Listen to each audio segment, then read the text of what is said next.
everyone, thank you so much for tuning into my channel. Today I'm sharing how I make the best homemade chicken tikka masala recipe. It's super quick and easy. You won't believe how fast it comes together, especially if you follow all the make ahead tips and tricks I have shared in the video for you guys. Also, if you don't want to use chicken or any kind of meat, you can make it with paneer to make it more vegetarian friendly. So let's get started with the recipe, but before that, please do consider subscribing to my channel and giving this video a big thumbs up. Coming towards the recipe, the first thing is to prepare our spice blend, which contains half tablespoon each of coriander and cumin seeds, 3/4 teaspoon of whole black peppercorns, 1 teaspoon Tandoori Masala, half teaspoon Garam Masala, and half teaspoon Red Chilli Flakes. I'm just gonna grind up the whole spices and then I'm going to add all the other fine and ground ones and just give it a little stir. You don't want to grind it. It's just to make sure that everything is evenly distributed. Also, you can make a big batch of this spice mix and keep using it to marinate chicken tikkas and other barbecue items. Now add the entire spice mix to about 500 grams of boneless chicken thighs along with 2 tablespoons of yogurt and half teaspoon or 2 taste salt, and you can marinate it for 5 minutes up to overnight, and you can even freeze batches of this chicken as well. Now fry the chicken on medium high with a couple teaspoons of oil till it's nice and charred and completely cooked. If you're using paneer, you might need to use a little bit extra oil. Don't toss it around too much, just keep flipping it till it's charred. Also, this chicken is extremely delicious and you can store this as well in fridge or freezer to make sandwiches and wraps, to top salads. The possibilities are endless. So once this is done, your chicken is nicely browned and charred like this, you should have dried up masala coating all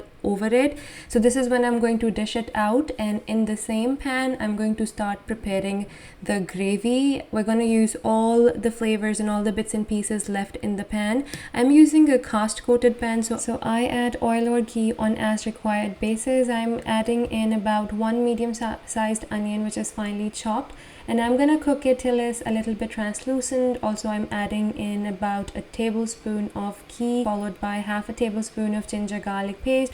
You don't want to brown the onions too much, just until they're nice and translucent and have a little bit brown edges.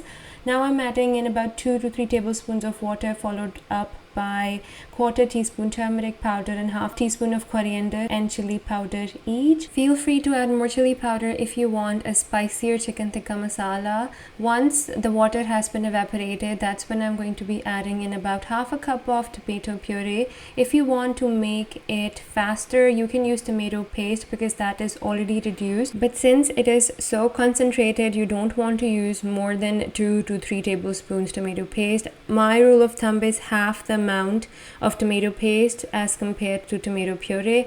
I also added 2 teaspoons of brown sugar just to add a little bit of sweetness, and about half teaspoon of salt. And now I'm just cooking the masala till it looks like this, completely reduced, following up by heavy cream. If you like a smooth gravy, you can blend this masala with cream and then add it back to the pan and let it simmer for maybe like 2 seconds. And also, if your curry or gravy it's too thick for you at any point, you can add in some milk to make it a little bit thinner and just exactly the consistency that you like it. So at this point, there is not a lot of cooking that needs to be done. I will just taste the salt and pepper, and then I'm gonna add in the chicken that we had cooked before. Also, if at any point you think it's too spicy, feel free to add more butter or more cream into the gravy. And again, at this point, after adding the chicken, if you still feel it's too thick for you, add in some milk. Don't add water to this gravy, just add milk, and whenever you do that, just bring it back to a little gentle simmer so that all the flavors can incorporate. And that's it, your chicken tikka masala is ready. Serve it with a dollop of butter on top and some heavy cream and some fenugreek leaves. Fenugreek leaves are highly recommended because the aroma and the taste fenugreek leaves provide to this dish, it's very signature to the traditional chicken tikka masala. So that was all for today. I hope you guys enjoyed this video and this recipe. Please do give it a try and let me know how it turns out for you. If you like it, please do give it a big thumbs up and consider subscribing to my channel. Also, share your recreations with me on my Instagram page. Until next time, the Homemaker Baker over and out.